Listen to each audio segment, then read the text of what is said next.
આ તો દેવની વાતો છે ઓરડા ઓરડા વાળીની જે પૂજી હોય જે હક કરીને પૂજી હોય ને ભલા માણસ એની દેવીના કામ છે ભીખુ બાબા બાકી કદાચ કલિયામાં બેઠી હોય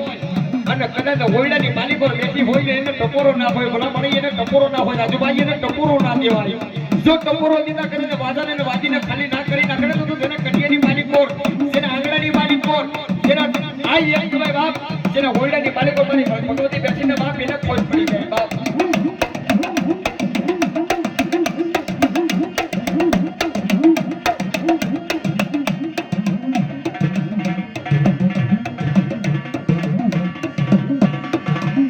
તેના બદલા હોય ને બાપ જહો જહો તેના ઓરડાની માલિક પર કરોડો રાજા બેઠો હોય ને ભાઈ ઈ વાત માની અથવા વસ્તીની માલિકો કોઈ પોકાર માટે કોઈ રુદ્ર માટે કોઈ કલ્પના કરે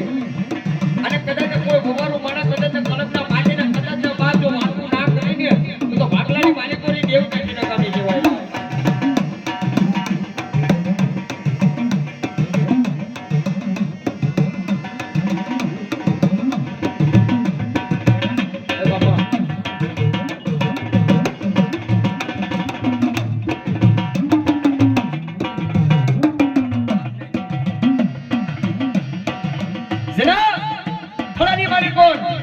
મારા વાસણા જેવો ધણી બેઠો હોય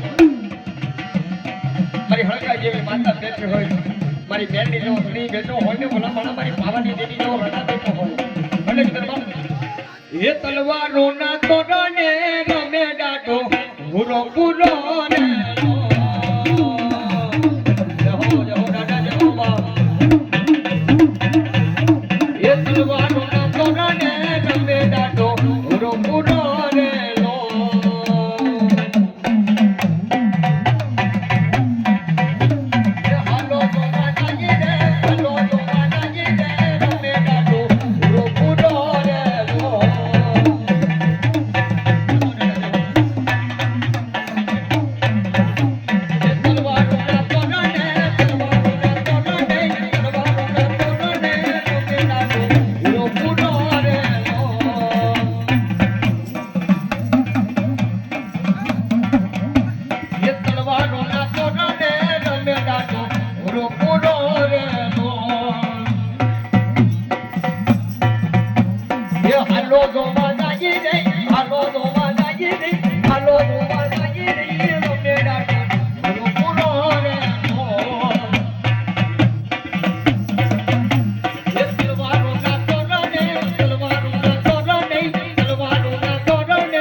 Hit the bottom.